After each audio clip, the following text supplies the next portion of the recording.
Have you ever tried to get up from a chair and realized it's just a little harder than it used to be?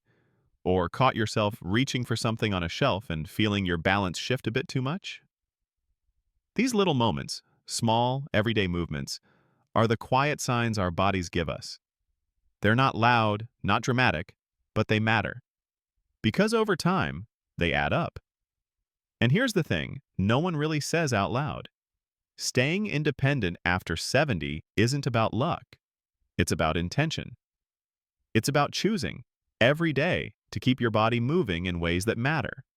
Not hours in a gym, not a strict routine. Just practical, simple movements that keep you steady, strong, and in control of your life. This video is about those movements. Because the truth is, most people don't end up in nursing homes because of illness. They end up there because they lose the ability to do the basics on their own. Getting out of bed, standing up, walking steadily, reaching, twisting, turning. These are the movements that keep you living the way you want to live, and you don't have to do anything extreme. In fact, small daily habits are far more powerful than one big workout once a week. It's like watering a plant a little each day. It grows stronger over time. Let's start with one of the most overlooked but essential movements: standing up from a seated position. Now, I know that might sound too simple to be important, but really think about it.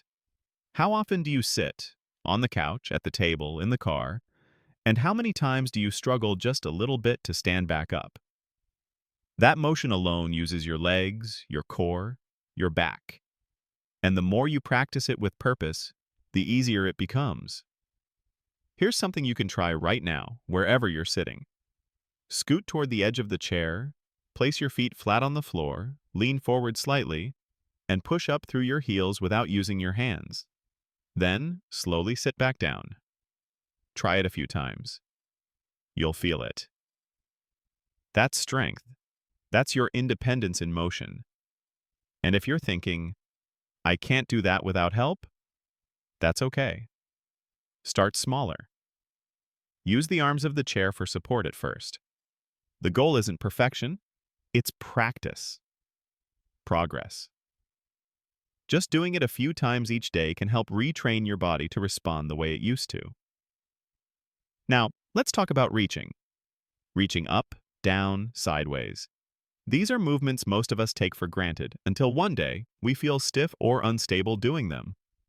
Reaching is vital because it keeps your shoulders, arms, and spine flexible, and it helps you stay confident in your ability to take care of yourself, whether that's grabbing a jar from a shelf or pulling clothes from the dryer. Try this. Stand tall, gently raise both arms over your head like you're reaching for something on a high shelf. Don't force it. Just go as far as feels comfortable. Then slowly bring your arms back down. Do this a few times a day. It helps keep the range of motion in your shoulders and upper back, which plays a big role in posture and ease of movement. And reaching doesn't have to be just overhead. Reach forward, reach side to side. Even while seated, you can practice this. The more you move your arms in different directions, the more your body stays ready for whatever daily life throws at you. Another movement that's simple but powerful is stepping in place. Balance is one of the first things people lose as they age. But it's also one of the easiest things to work on, as long as you do it regularly. And you don't need to take long walks to improve it. Just stepping in place for a few minutes, holding onto the back of a chair or countertop if needed, helps activate your legs and your core while training your brain to stay steady. Start slow. Lift one foot at a time. Find your rhythm. Add a little arm swing when you're ready. It's a movement that sounds easy, but keeping it consistent can do wonders for your coordination, strength, and stamina. These movements, standing, reaching, stepping, might seem small on their own, but together they form the foundation of daily life. They help you dress yourself, cook, shop, live. The beauty is, you don't need a gym. You don't need perfect form. You just need to start. 5 minutes a day, then maybe 10. It's not about doing more. It's about doing enough and doing it often. You have more power than you think. You don't have to accept the slow decline that everyone warns you about. You don't have to give up control just because a birthday calendar says you're past a certain age. You can stay strong, you can stay independent. You just have to keep moving. Now that we've looked at the power of standing, reaching, and stepping, let's go a little deeper. Let's take a breath together here and ease into the next set of movements that matter, not just for your strength, but for your confidence. Because let's be honest, the older we get, the more we realize it's not just about muscles or joints. It's about feeling steady in your body, sure of your steps, and capable of doing the things that let you live life on your own terms. Now, if you've ever caught yourself avoiding bending down, maybe to pick something up, tie your shoes, or load the dishwasher, you're not alone. Bending is one of those everyday movements that sneak up on us. It used to be second nature, but with time, it starts to feel less natural, sometimes even risky. But here's the good news. You can train your body to keep that motion safe and smooth. Let's talk about supported squats.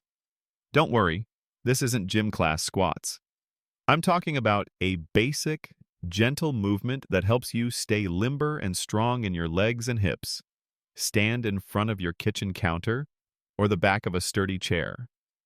With your feet shoulder-width apart, gently bend your knees just a few inches, just like you're about to sit, and then slowly return to standing. That's it. Start with 5. Even 3 is fine. Over time, you'll feel your legs supporting you better and your knees working with you instead of against you. This simple movement helps you stay confident, bending down, sitting, lifting, even just walking with more strength in your step. And speaking of walking, let's not forget the way walking changes after 70. Many people begin shortening their stride or keeping their feet closer to the ground out of fear of falling. It's understandable, but it can actually lead to more instability over time. Instead, focus on lifting your feet fully with each step, even if you're just walking down the hall. One trick? March in place for 30 seconds a day. It teaches your legs to lift and your core to stabilize. You can hold onto a surface if you need to. Over time, you'll feel your balance improve, and those daily walks around the house or the neighborhood won't feel so cautious. Let's shift to something that might surprise you. Turning. Turning your body, whether to look behind you, to grab something to your side, or to step into the shower, requires more coordination than most people realize. That's why it's so important to maintain the twisting motion in your spine and torso. A stiff back doesn't just make you feel old, it makes you more likely to fall. Here's something you can do right now. Sit in a firm chair, feet planted, and gently twist your upper body to the left, placing your right hand on your left knee.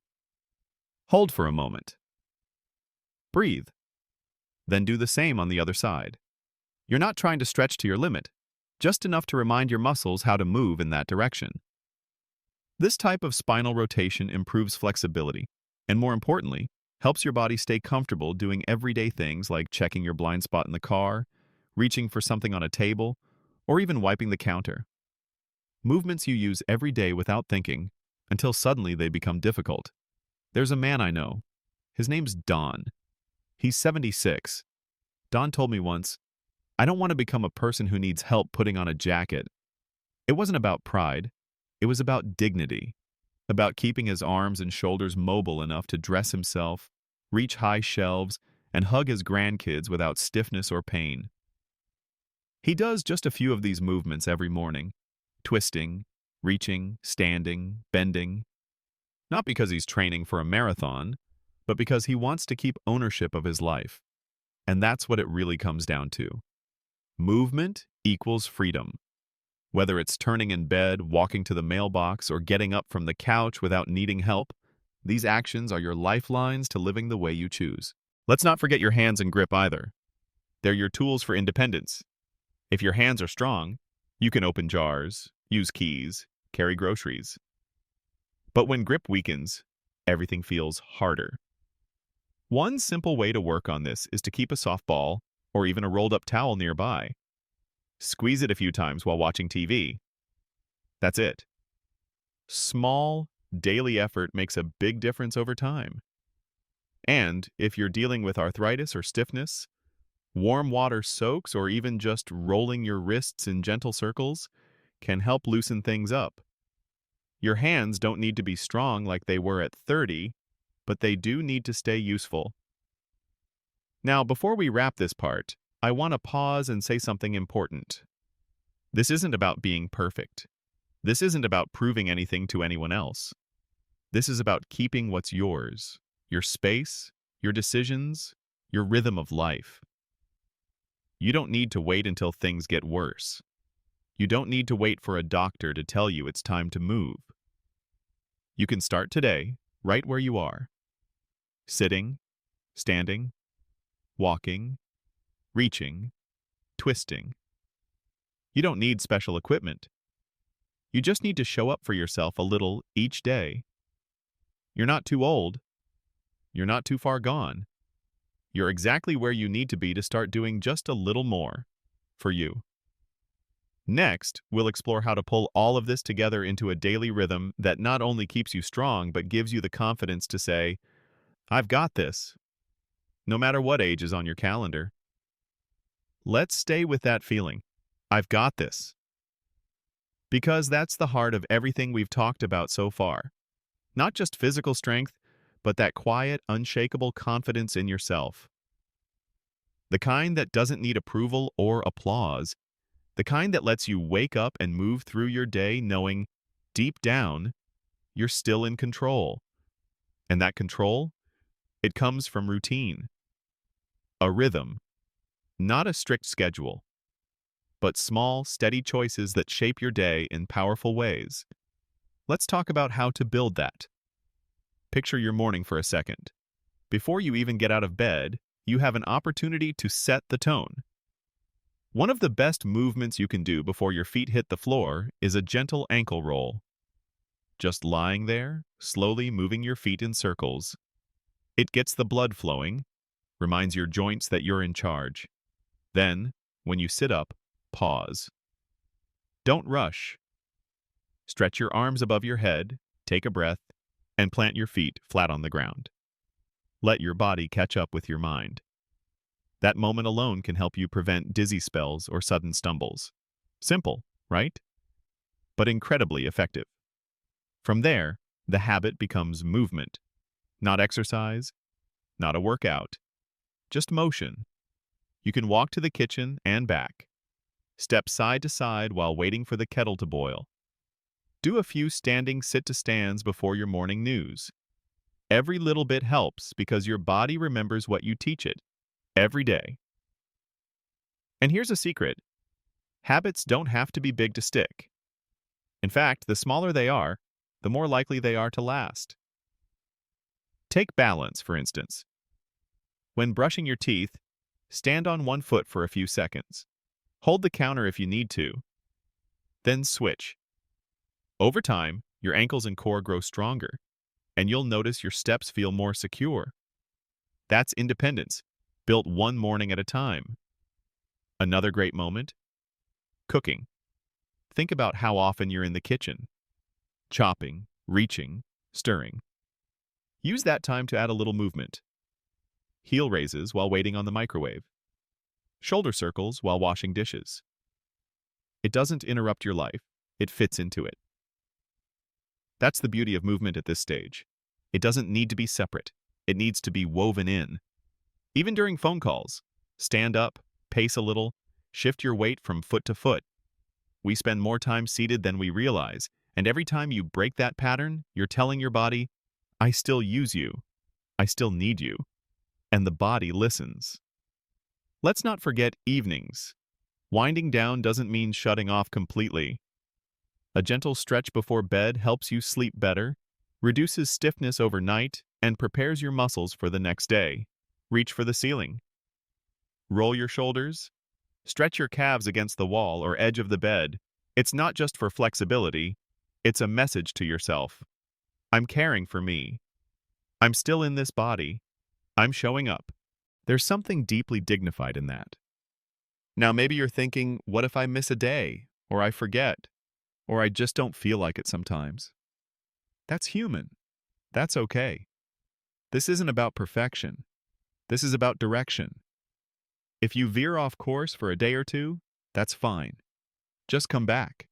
Even if you're tired, even if it's only one movement.